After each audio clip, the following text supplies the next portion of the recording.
macam-macam. Kemudian datanglah sirine.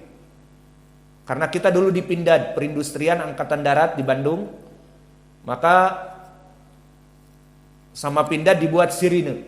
Seperti di saat Perang Dunia Kedua, di saat datang pesawat tempur, seperti itu. Tiarap. Imsak, ayo cepat keluar dari meja makan. Jangan ada yang makan lagi. Seperti itu. Dan itu akan terus menerus jika tidak ada yang menyerukan kepada kaum muslimin bahwa ini bid'ah seperti kita di sini, maka next generation dan terus orang-orang awam akan memahami bahwa justru sirine imsak ataupun para marbot-marbot yang mengatakan imsak justru itu waktu dilarangnya makan. Iya apa tidak? Saya mau nanya kepada kalian, atau karena kalian bapak-bapaknya ahlu sunnah, terasa apa tidak di rumah tentang imsak? Tidak terasa ya, karena bapak kalian sunnah. Adapun kita dulu awam dan sunnah tidak begitu kuat, maka kami dengar dari orang tua kita, ayo sudah imsak, ayo pergi ke masjid dan sebagainya. Padahal masih 20 menit waktu makan. Maka matilah satu sunnah ini karena imsak itu. Apa? Sunnah 20 menit itu sesuai hadis Zaid ibnu Thabit dan Anas, ala qadri khamsina ayah. Telah kita bahas bahwa membaca Al-Quran 50 ayat kalau dari juz amma, maka akan sedikit. Mungkin 10 menit selesai, 15 menit selesai. Maka makna dari qadra khamsina ayah sekitar 20 menit, 15 menit itu waktu sahur yang disunahkan. Di sini hilang dengan imsak. Ini sunnah yang termatikan dikarenakan menghidupkan sunnah imsak tadi. Dan yang kedua, tentang rukhsah di pelajaran kemarin malam. Rukhsah bagi mereka orang-orang yang boleh minum di saat mendengar adzan dan di tangannya masih ada mangkok atau cawan ataupun gelas, ingin meminumnya kemudian mendengar adzan. Maka sunnah ini, rukhsah ini telah kita bahas di pelajaran kemarin, sunnah yang termatikan. Terutama apa? Dengan adanya imsak ihtiyatian. Maka di saat kaum muslimin menjauhi meja makan 15 menit, 10 menit, 20 menit karena imsak, maka rukhsah meminum minuman di saat mendengar adzan bagi mereka yang di tangannya ada ina, ada mangkok, itu akan mati dan tidak akan pernah dilaksanakan oleh kaum muslimin. Iya apa tidak? Karena semua kaum muslimin telah pergi dari meja makannya 15 menit sebelum adzan awal, adzan kedua. Maka tidak akan pernah ada rukhsah bagi mereka orang-orang yang mendengar adzan dan ina di tangannya maka dia meminum, tidak akan pernah dikenal hadis ini. Dan itu prakteknya. Hadis ini kenyataannya memang tidak banyak dikenal. Terutama bagi mereka orang-orang yang melaksanakan imsak, hadis ini aneh. Kok bisa ya seseorang mendengar adzan kemudian masih minum? Itulah sebabnya, karena kalian tidak mengikuti imsak. Cobalah kalian mengikuti imsak 20 menit sebelum adzan, kalian sudah di masjid, sudah di WC dan sudah berjalan ke masjid, maka kalian tidak akan pernah makan di waktu adzan atau minum rukhsah tadi di waktu adzan. Maka inilah dua hadis yang akan sirna. Maka penulis menyebutkan hadis-hadis tersebut di dalam matan dan semuanya telah kami jelaskan. Maka kesimpulannya, faman yuhyi imsakal ihtiyati lazimun an yabta'ida minat ta'am hawali isrina daqa'iq au aqal min dalik qabla al-fajr. Fa fi hadzal waqt, maka pada saat itu masuk kepada perkara qadru khamsina ayah hawali isrina daqa'iq minal fajr atsani. Walam yujad ba'da dzalika rukhsah liman ta'akhkhara fi sahur bi ghairi amadin an yasraba ma fi yadihi hina sami'an nida. Idan lam yujad au satumitu sunnah awalan ta'khirus sahur. Wa thaniyan sunnah tarkhis liman sami'an nida wa fi yadihi ina. Fa in kana minal qaum ya'tamiduna ala hadhil bid'ah wa yad'una ilaiha wa yastamiruna fiha sara sunnah bainan nas. Maka jika kebid'ahan ini terus menyebar, tidak ada yang mengingatkan, dan terus dilaksanakan next generation to the next generation, terus dari kelompok manusia turun temurun, maka sara sunnah bainan nas, maka dia akan menjadi sunnah di kalangan manusia. Orang-orang awam yang tidak mempelajari agama, yang sibuk dengan dunia, akan menganggap bahwa itu adalah agama. Maksudnya imsak itu sunnah, imsak sebelum fajar itu sunnah. Akhirnya akan ada seperti itu, dan itu kenyataan di zaman now, terutama bagi mereka orang-orang yang terjauh dari sunnah. Falam najid sunnah ta'khir sahur wa rukhsah fi dzalika abada. Maka akan mati dua sunnah mengakhirkan sahur seperti hadis Anas dan Zaid ibn Thabit, dan sunnah bolehnya minum di saat mendengar adzan seperti hadis Abi Hurairah, Al Hasan yang mursal, hadis Abi Umamah, hadis Jabir, semuanya akan hilang. Hadis-hadis ini akan menjadi kenangan, akan menjadi RIP, rest in peace, hanya kenangan saja. Bal sayati qaumun min jilihim wa huwa asyar minhum fi yaumin minal ayyam sayunkiruna bal yuharrimuna man yaf'al bihadihi rukhsah fasara sunnah bid'ah indahum fanas'allah an-najah minal fitan. Maka akan datang dari next generation yang lebih buruk lagi, lebih tidak mempunyai ilmu, di saat kita melaksanakan sahur setelah waktu imsak, mereka mendengar imsak, kemudian kita itu bukan sunnah, yang sunnah makan sekarang. Mereka akan diingkari. Hei, tidakkah kamu mendengar imsak? Kenapa emang? Sudah, tinggalkan makanan. Diyakini seperti itu. Jadi ada orang sekarang makan sahur sebelum fajar 15 menit atau 10 menit, akan diingkari.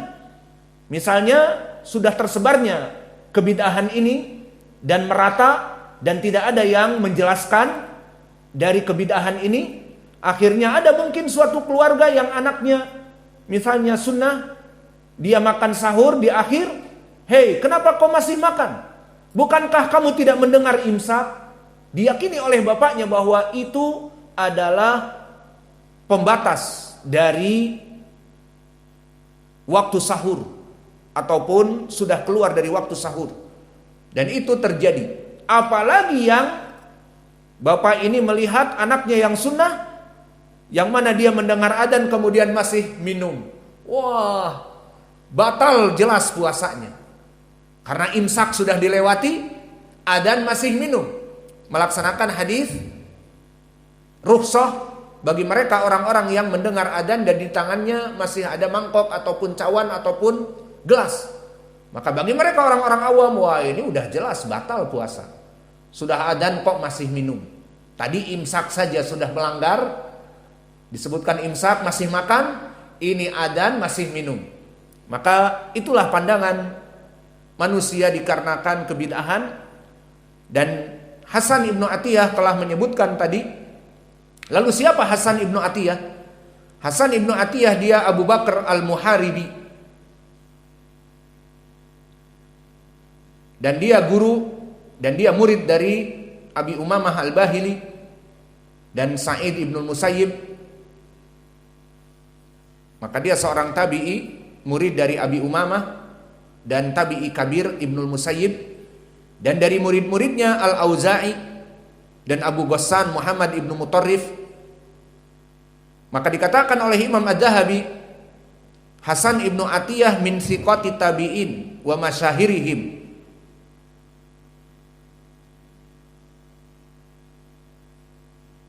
Dan dia dithiqahkan oleh para ulama seperti Imam Ahmad dan Yahya Ibnu Ma'in.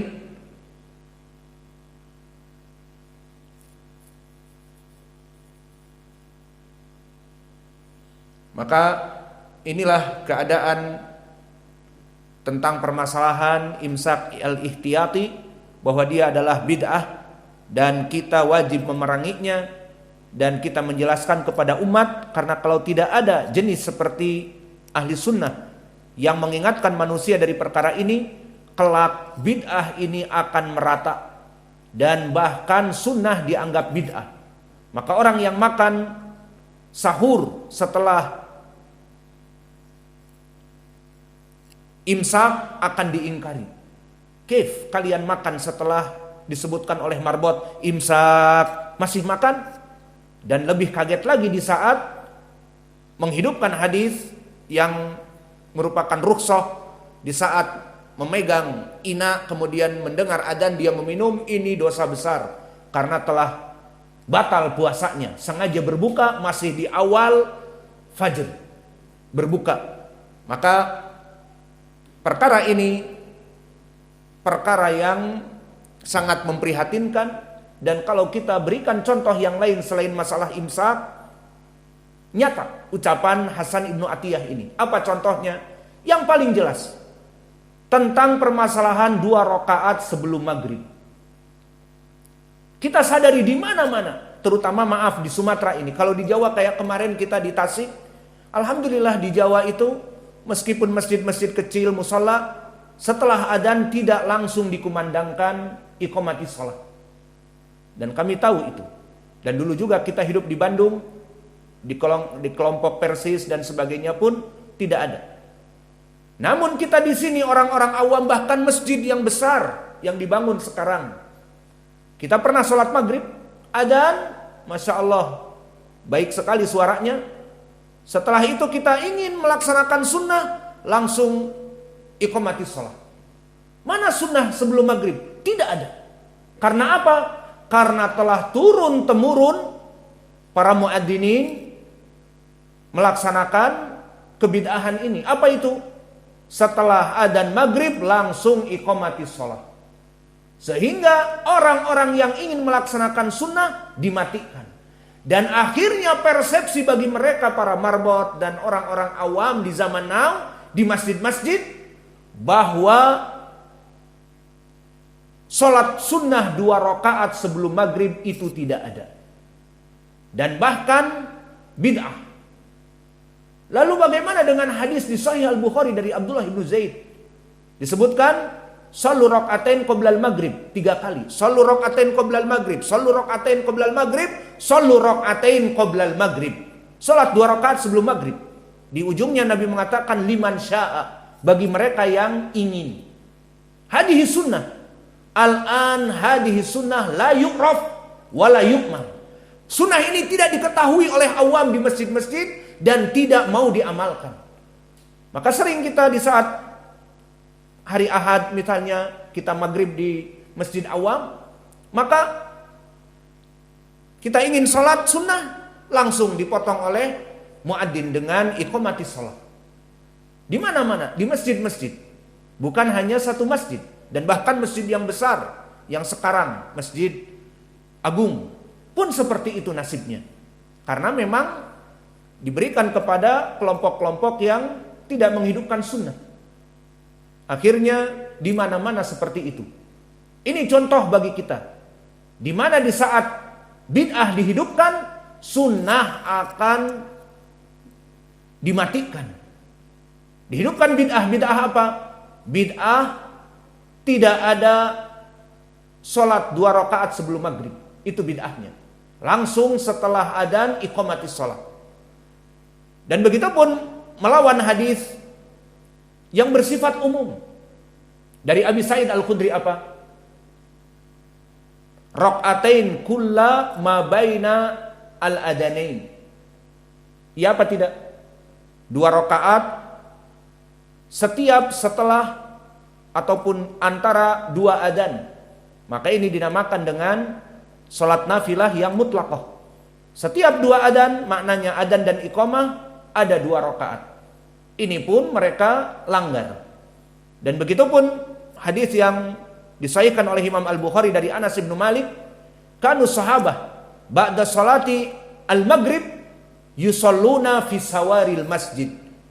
Kata Anas, dulu di zaman Nabi, jika didendangkan adzan maghrib, semuanya jamaah yang sudah siap di masjid pada sholat di tiang-tiang masjid dan di mana-mana.